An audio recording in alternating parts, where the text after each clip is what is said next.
of the World, a fictional adventure told in 100 episodes.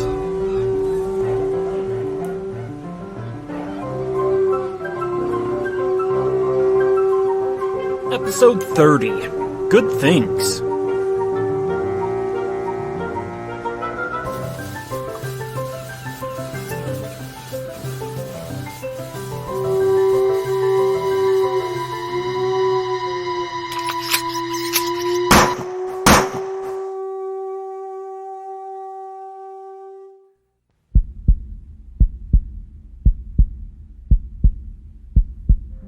Like a dove, he descended upon them. The majestic Gimli, savior of hole number 43.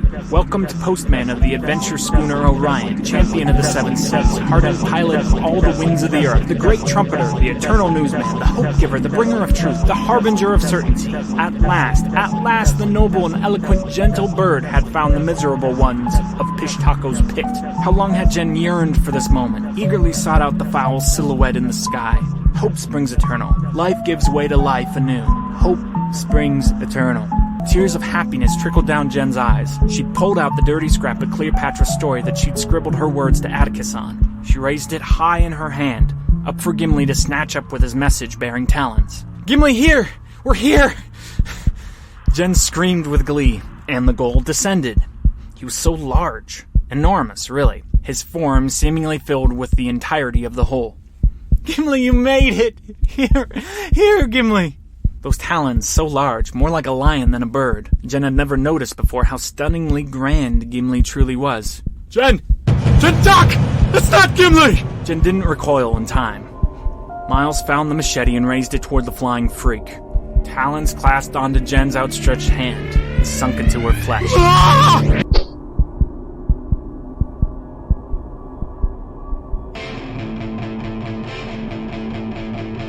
Pain. Shock like I've never known.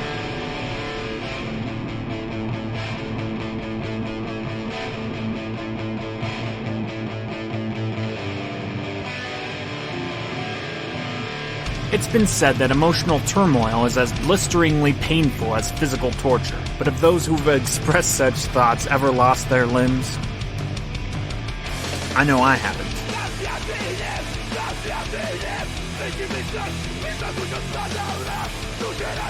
So I'm at a loss at this juncture to describe Jenn's experience.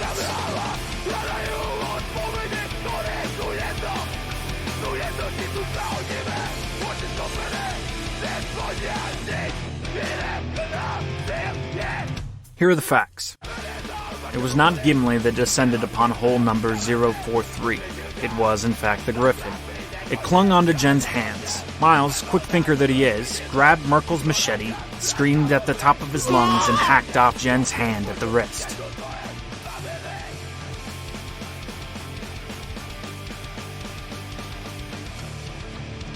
Perhaps stunned by the commotion, the griffin flew off, taking Jenn's hand with her. More than that, however, I cannot express. I can't quite fathom Jenn's experience, so I can't describe it for you.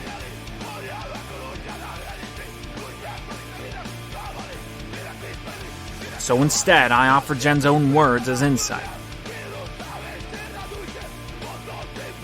She wrote this on a page from the journal she collected as a peace offering from the numbered man.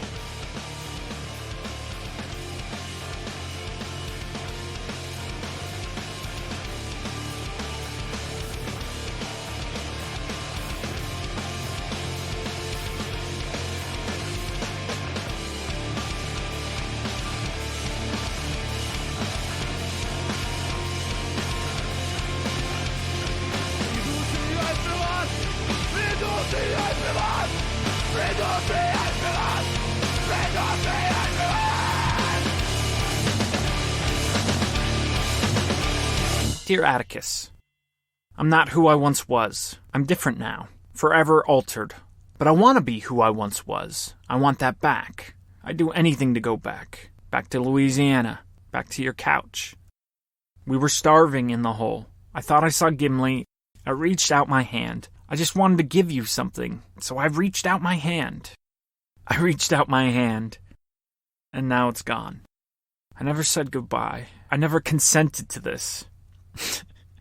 Isn't that a stupid thing? I even want to see my hand just to say goodbye to it. I know that's weird. I know it's dumb, but I want to build a little coffin to put it in. I want to bury it in the ground underneath the sun. I want to see the sun again. It was there, my hand, and then it was gone. I know in my mind that if Miles hadn't done what he did, I'd be done. I'd be one of those boat people ready to swan dive onto the deck of the Orion just to go splat. I know that in my mind, but in my heart, I can't forgive Miles. He's supposed to be so smart, so seductive with words, but he can't undo this. He gave my hand to the monster. How can I forgive him for that? After we ate, after we heard from the numbered man, Miles tried to apologize to me. I guess, but it wasn't enough. I can't even look him in the eyes. Okay. Enough sobbery gibbledy-gook. I'm okay. I really am. I'm just different now. New me. New Jenn. Now with 25% less digits. I can recollect those moments that happened right after if I focus in really hard. It's funny, the memory of it. It's like there's this red and yellow splash of fog over the videotape. The first thing I remember is falling. And then thinking that I was blind. Then I saw lack. My hand was just gone, and there was my blood spurting straight out of me. I'll interject here. As Jenn wrote that sentence, my hand was gone and there was my blood spurting straight out of me, she nearly erased it, then thought better. What she wanted to write was, my hand was gone and there was Tiff's blood spurting out of me. End interjection. Miles tore his shirt, made a tourniquet. I think I was shouting. I know Lex was. I remember her shouting for Merkel, over and over again. I think Miles yelled at her to shut up.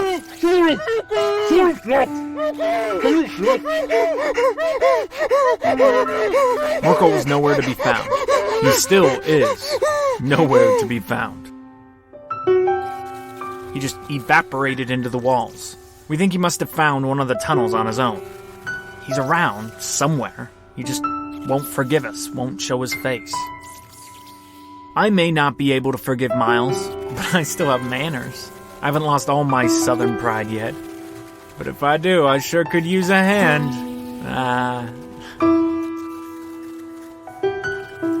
I blacked out soon after it happened, so I didn't get to see the spectacle. I didn't witness the train of hedgehoggy critters. Before, when they first came, I just saw the one, with its cute little fanny pack.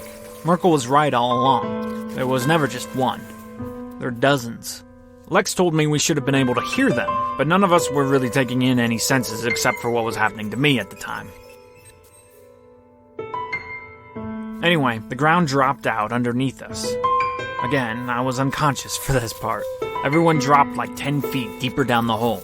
Then, while Miles and Lex were trying to figure things out, the critters carried me off. You see, our hole was positioned just a few feet above one of the main tunnel arteries of the numbered man's networked highway. It kinda reminds me of Patriot's underground tunnels.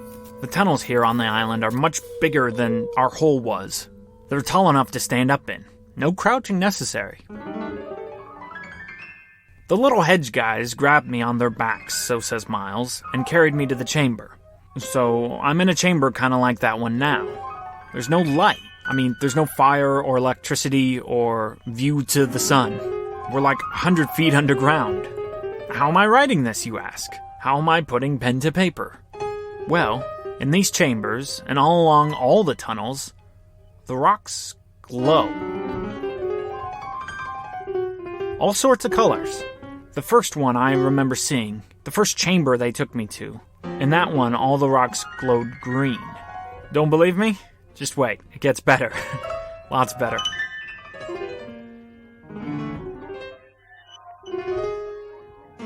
When I came to, the first thing I remember is sitting in her lap like an infant. Her arms and legs swaddled me and cocooned me to rest. Sure, with my eyes I was betrayed, destroyed, and terrified by what I actually saw, but the soothing feeling felt so good. My arm was so cool. It had been on fire, spurting out lava in agony. It was the worst feeling of my life. Now, it was bathing in a cool bath. She was so strong and gentle. It was, if you can imagine, like nestling into the bosom of a giant, real Buddha. She had those Buddha-like dimensions. I'm sure I'm not making any sense. Let me back up a moment. Maybe it's better if I explain what Lex told me they saw.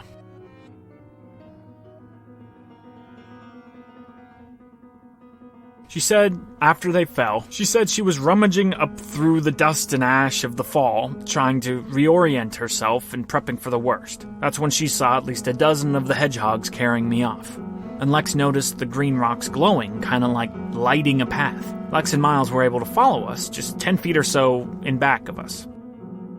I guess they were too in awe of the lights and these things carrying me to attack them or come up with any sort of game plan or anything like that. They were just following. Follow the Green Rock Road.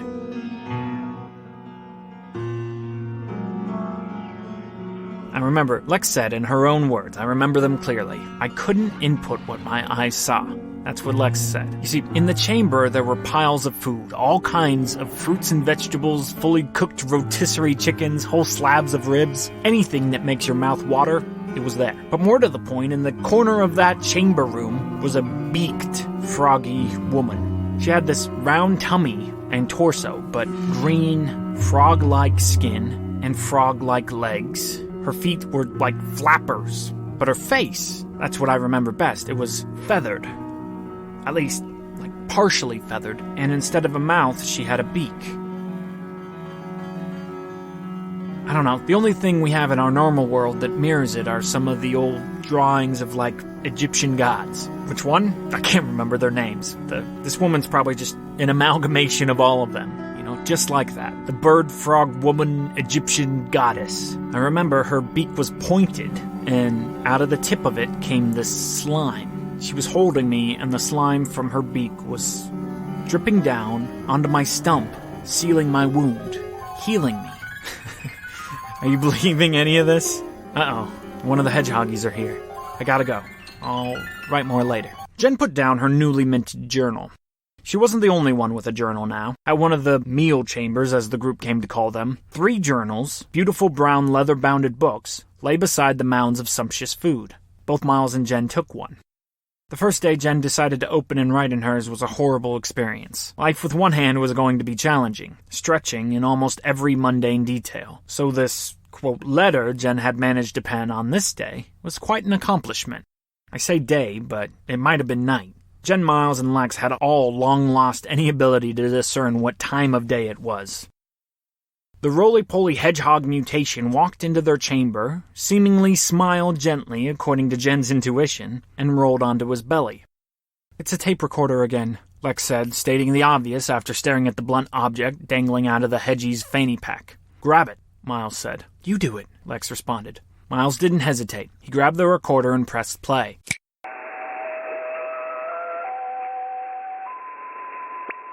Hello. And how are we today? In a few moments, number 361, 362, and 109 will come to bring you bathing suits. Just so you know, 361 comes for the one you like to call Lex.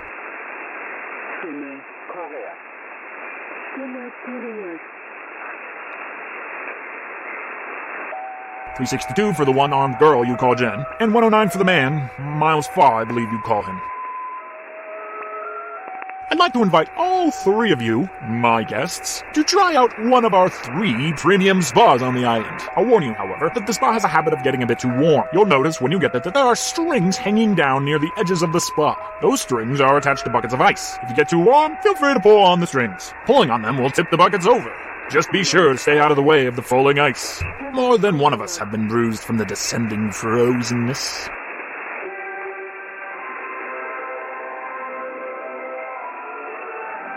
It's fair and true to remark that this premier spa is perhaps the least eloquent of our offerings. Indeed, it's the oldest one on the island I've furnished. I promise you, the newer spas are far more spectacular. Like everything on the island, the evolution is apparent. The older things are far surpassed by the newer ones, the newer incarnations, as you will. But, alas, my dear guests, I don't want to overwhelm you. That is why I choose to show you the smallest of our glories first. We must desensitize your imaginations to wonder. You'd explode, just spontaneously combust if I let you see my kingdom in its fullest fruition. Imagine yet still how big your explosion would be if we harnessed the power of a time machine. You'd blow up to 1,000,000 bajillion pieces if you saw us in the future. Just 1,000,000 bajillion. And that's a promise. Don't worry though, I care very well for my guests. I wouldn't do that to you. That's why I'm being so scrupulous, so magnanimously patient with you three. If I was less wise, less cunning in my benevolence, I would have rescued you from that pit of despair on that first night. But I'm smarter than all that. You see, I've learned that you must always start with what the mind expects. You understand? If you give the people something they can't fathom right away, then guess what? It's just like that. They literally cannot fathom it. It's wholly remarkable. I've watched it happen numerous times now. You know, they say that when the Europeans first sailed to the New World, the Indians of the coast couldn't see the boats. It's as if the Europeans floated on invisible cloaks. Cloaks of invisibility. Come to our exemplary spa. I'll be speaking to you there.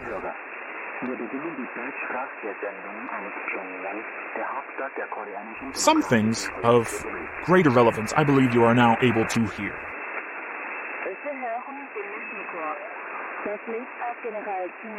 The warming glow of the spa, too, will help dampen your inhibitions and calm your nerves. Now, before I go, do you have any concerns that we can attend to? The recorder continued to run silently to a closed-mouthed room.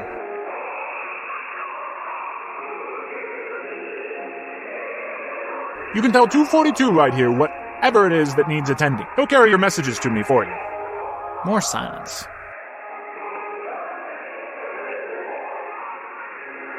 Go ahead. Just open your mouth and tell him. Open. He can understand you. Don't doubt. Jenn thought about opening her mouth and asking for a sling for her arm. Even though her limb was pretty much healed from the bird-frog woman's saliva, she still couldn't manage to walk with her arm at her side. She carried it with her good hand, held it close to her breast. Perhaps it was part of the grieving process, but Jenn Dash couldn't let go of her arm. But before Jenn could figure out how to ask for such a thing, the tape kicked back in. Very well. I, whom you shall call the numbered man, will be hearing from you soon at the spa. The spa.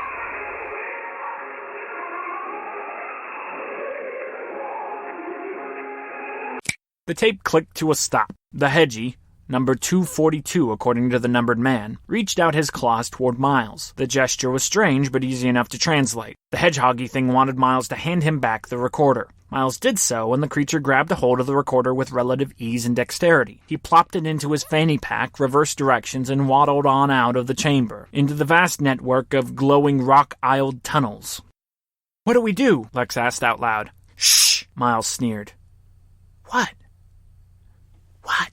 Lex whispered. "He knows our names. He may be listening to our conversations." "How?" Jenn asked. "Who knows? We were never supposed to come here.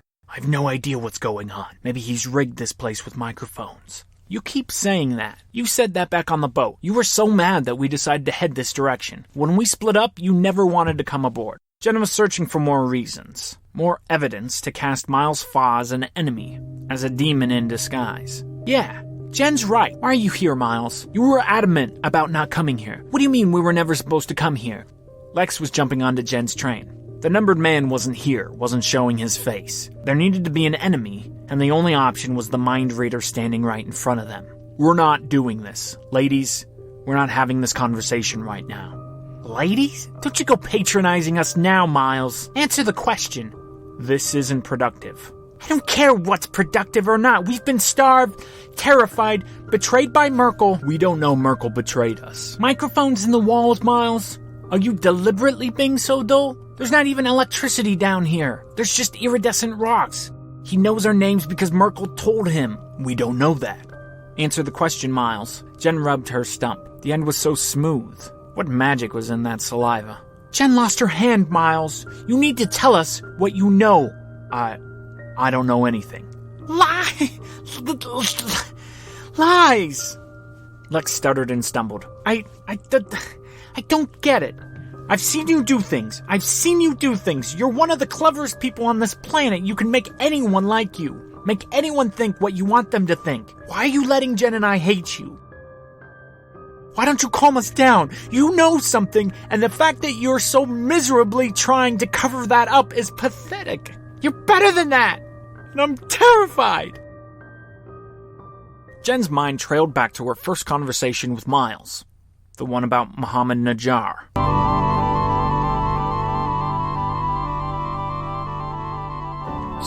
So his attack was all because of a fear of snakes? That's all it was? No. There's something else, too. Yes? Najjar believed... He said he saw the snake that bit his sister. He said... His words, his belief was that the snake came out of the desert looking for him, but bit his sister instead. Then, after it bit her, it metamorphed into a man and ran away, back into the desert. Okay, what are you telling me? To be on the lookout for Transformers? No, I'm telling you that someone, and I don't know who, but someone, Jennifer calling, let Najjar out. Someone let out a very unstable man before he was fixed, and I believe someone sent him to Magical Kingdom that day. I think that someone knew exactly what they were doing. You're saying Najjar was sent to take out my giraffe. I'm saying he was sicked on you, like a dog.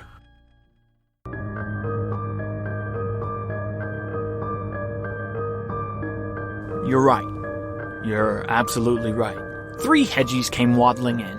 Each one walked right up to their prospective human. Jenn remembered the numbered man's prophecy. Number 361 was for Lex, 362 for Jenn, 109 for Miles. Each rolled onto their bellies, revealing smashed-up clothes. Lex pulled hers out first. A bikini. Literally a teeny-weeny polka-dot bikini. You've got to be kidding. Jenn pulled out hers from the fanny pack. Same situation. A tiny, little thing. That freak. What a misogynist, Lex lamented. I'm not wearing this. The 2 women looked to Miles Fa to fully embrace the sexism when undoubtedly his polka-dot board shorts come out and reveal themselves. Miles Fa smirked. His bathing suit, if one could call it that, was just as skimpy as the women's. His piece of cloth looked to be the love child of a Speedo and a thong. Miles was unsure of what the point would be to wearing something that revealing. Might as well just go in a birthday suit. The hedgies squeaked. The same type of squeak the group heard long before they knew these humanoid, fanny-pack-sporting mutant hedgehogs existed. Then the 3 shimmied on out of the chamber into the big, tall, iridescent, rock-lit tunnel. Once there, the hedgies split, going 3 different directions. Changing rooms, Miles said. Excuse me? Lex said. They're giving us private changing rooms. And Miles, Speedo cloth in hand, followed his hedgie. No way. I'm not giving that freak the pleasure. Lex crossed her arms and clearly made haste to stand pat in defiance. What would Jenn do? She herself didn't know. Yet, Jenn watched herself follow her hedgie. The thing motioned her towards a small, little dimly lit hole, not unlike the one they fell into, except this one had no outlet up into the heavens. Then, Jenn squeezed into the bikini. She felt silly for doing so, certainly immodest, but what did it matter? Since losing her hand, everything was foggy, and she certainly didn't feel like herself. Her normal self would have balked at the idea of showboating her body in front of her friends, and maybe this weird island lord. Once on, however, Jenn sheepishly made her way into the large tunnel, the underground highway.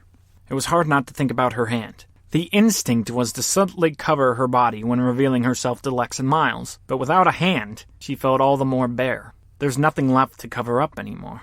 Lex came out into the tunnel, spied Miles, and examined Jenn head to toe. You guys look ridiculous. And she smirked. Miles Fa was quite the specimen. Jenn couldn't help but notice his toned physique. Chiseled was the word that came to mind. The 3 followed the hedgies through the tunnel, wandering this way and that, zigging here, zagging there, until at last they reached the summit of the spa. Jenn tried her best to memorize their path, but it was useless. After 7 or so left turns and another half-dozen right turns, not to mention 1 star intersection wherein they seemed to make a near 180-degree turn, Jenn gave up hope of holding on to any semblance of a memory of which way they went. There were very few physical markers from turn to turn, besides the color of the rocks changing. Every color was on display somewhere. Purples, yellows, reds, even bright browns and grays. Jenn hoped that sometime in some life she could take one of these rocks away with her to show Atticus. Oh, Atticus, where are you now?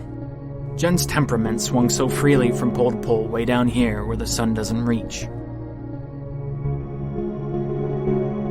The spa was 15 feet below them.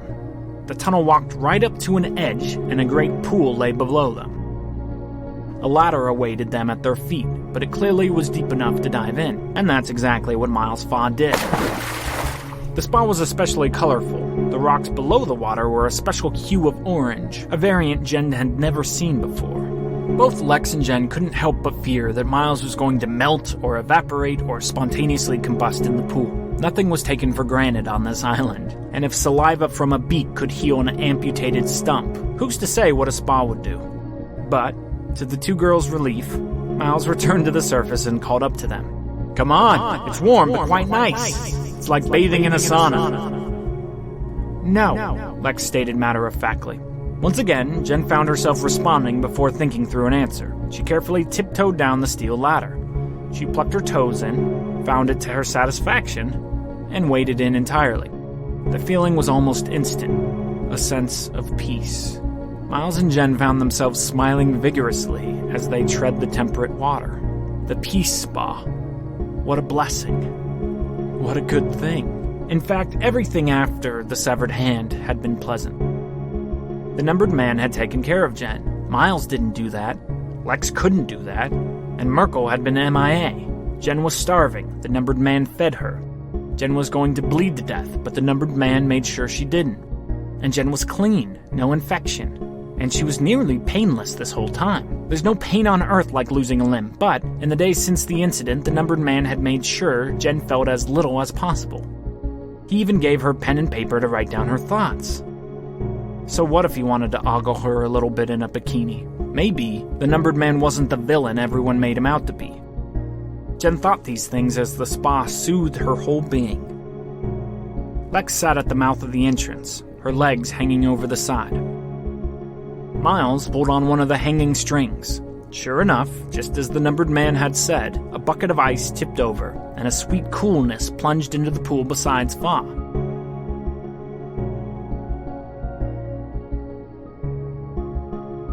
Then, the speakers came on. Hello! I'm happy to know that at least the majority of you are enjoying the fruits of my labor and imagination. It's a shame, though. I would have so enjoyed watching this Lex swim in my spa. You've come to my island, come to my home as guests. I want you to know that, and in time I'll yet show you things that will make your mind race and your heart flutter. If you don't yet, you will come to love my creation. This island is special, and you're special for witnessing it in its nascent form. You see, I have big plans. I so want to share them with you. I love you. I love you. I love you. Each and every last one of you. That is, I really do. The rest know that. They know it in their hearts. They know it in their brains. You may not yet be convinced. I love you. But you will be. I must confess now that I've played my cards closely. And I may have tried to manipulate the situation in my favor just a wee bit. You see, I know I'm doing great work. Wondrous work, in fact. I know that. But I also know humans. We're a simple lot. We like what we know. We're slow to accept change, and so at a place like this, my fortress, my defense, my alma mater, all this change and newness might seem a bit much. People are so stupid. How they can't see what we're here to do, to actually do, emphasis on do, is just utterly beyond me. If I'm dim-witted in anything, it's that. I can't conceive of how the masses have missed the point of life. The doing of life. But, look at me. I'm distracting myself. You see, the spa has a certain chemical in it. Don't worry, it's not like a drug that leads to addiction, nothing like that. It just has calming agents in it. I wanted to give myself as much chance for success as possible. You understand, if a man has a chance to rig the game, even just a little bit, you can't blame him for doing so. Don't you agree? Of course you do. Whether you realize it or not, you all do. That's why you're here. Each of you has rigged your own destiny. That's what you were trying to tell the women, isn't that right, Miles? That's what you were stuttering to tell them. You had great plans in store for you and Miss Jennifer Dash. I'm sorry. I mean, Jennifer Free. Didn't you, Miles Farr? You can confide in me. I'm trustworthy. No, really. I know I said that in a weird voice, but I'm trustworthy. Trustworthy. I gotta work on my tone there, don't I? Trustworthy. Hello, I'm trustworthy. Anyway, the spa. It's on my side, you see. It's here to help my cause, as all of my creation is. You'll see. Too bad your Alexandra Keitel is unwilling to go for a dip. The truth is, my guests, unfortunately, I need something from you. I'm going to give you 3 options. And I know. Because I understand what it's like. Initially, you're not going to like your options. But you have to remember that you are my guests. My guests. Just remember, I've given you so many good things. And so many good things await you yet. All I ask is that you make this one hard decision for me.